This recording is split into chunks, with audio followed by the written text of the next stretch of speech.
আসসালামু আলাইকুম। আমাদের কাছে F1 হাইব্রিড সুইট লেডি পেঁপে রেডি হচ্ছে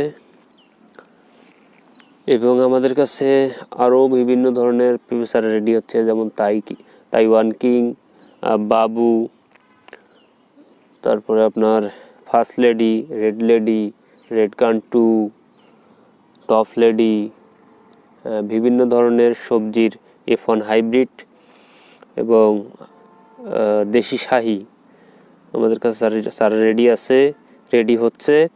তো সারা বাংলাদেশ জেলা সদরে ডেলিভারি করা হয় বাসের মাধ্যমে। স্ক্রিনে দেওয়া নাম্বারে যোগাযোগ করে বিস্তারিত জানতে পারবেন। আমাদের সবজির ইউনিট হলো হরকল্লি, ফকিরপাড়া, সলেআশা, পাগলাপীর, সদর, রংপুর। এখানেও এসেও নিয়ে যেতে পারেন অথবা স্ক্রিনে দেওয়া নাম্বারে যোগাযোগ করে নিতে পারেন। আসসালামু আলাইকুম।